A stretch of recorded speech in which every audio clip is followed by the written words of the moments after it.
बहुत पुरानी बात है। एक गांव में शेखर नाम का एक व्यक्ति रहता था।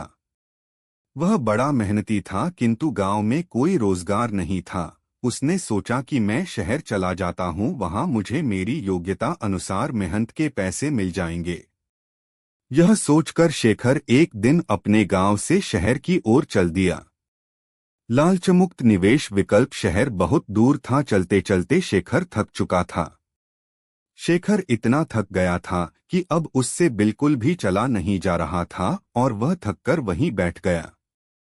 तभी शेखर ने देखा कि वहां से कुछ दूरी पर एक झोपड़ी है और झोपड़ी में एक घोड़ा बंधा हुआ है।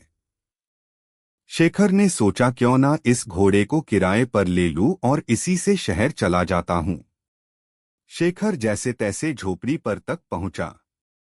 शेखर ने देखा वहां एक व्यक्ति खड़ा हुआ है। शेखर समझ गया कि यह अवश्य ही घोड़े का मालिक है।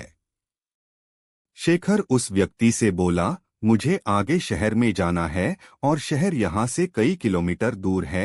मैं बुरी तरीके से थक चुका हूँ, तो क्या मैं आपका घोड़ा ले सकता हूँ? इस पर घोड़े का मालिक झुंझलाते हुए बोला, तुम्हें क्या मैं घोड़ा ऐसे ही दे दूं? शेखर बोला, मैं आपसे घोड़ा फ्री में नहीं लूंगा, इसके बदले मैं आपको घोड़े का किराया दूंगा। घोड़े का मालिक बोला, मैं तुम्हें घोड़ा किराए पर तो दे सकता हूं, किंतु मुझे अभी दूसरे गांव जाना है।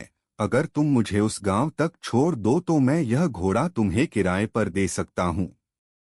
शेखर झट से तैयार हो गया। शेखर घोड़े पर आगे बैठ गया और घोड़े का मालिक पीछे। गर्मी के दिन थे, बहुत तेज धूप थी। दोनों चलते चलते थक गए और पसीने से तरबतर हो गए। शेखर बोला, बहुत तेज गर्मी है और थकान भी बहुत हो रही है, कहीं थोड़ी देर आराम कर लिया जाए। दोनों ने देखा कि रास्ते में एक बड़ा पेड़ है जिसकी छांव बहुत घनी थी। उन्होंने घोड़े को पेड़ के नीचे रोक दिया और दोनों पेड़ की ठंडी छांव में बैठकर सुस्ताने लगे। ठंडी हवा लगते ही दोनों को कुछ राहत मिली। तभी घोड़े का मालिक बोला, देखो कितना अच्छा पेड़ है। अगर यह पेड़ न होता तो हम धूप में ही बेहाल हो जाते। शेखर ने भी सहमति में सिर हिलाया और बोला, सही कहा आपने। पर सोचो, इस पेड़ ने हमें कितनी राहत दी है, लेकिन बदले में पेड़ ने हमसे कुछ नहीं मांगा। हमें भी पेड़ से सीखना चाहिए कि मदद करने में कभी संकोच नहीं करना चाहिए। यह सुनकर घोड़े के मालिक का मन बदल गया।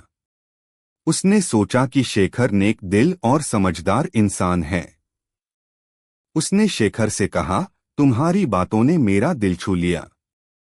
तुम ईमानदार और अच्छे इंसान हो। अब तुम यह घोड़ा किराए पर मत लो, इसे जब तक चाहो मुफ्त में इस्तेमाल कर सकते हो। शेखर बहुत खुश हुआ और मालिक का आभार व्यक्त किया। फिर दोनों कुछ देर आराम करने के बाद शहर की ओर निकल पड़े। शेखर ने सोचा कि अच्छाई और ईमानदारी से बड़ी कोई पूंजी नहीं होती और इंसान को हर हाल में सच्चाई का साथ नहीं छोड़ना चाहिए।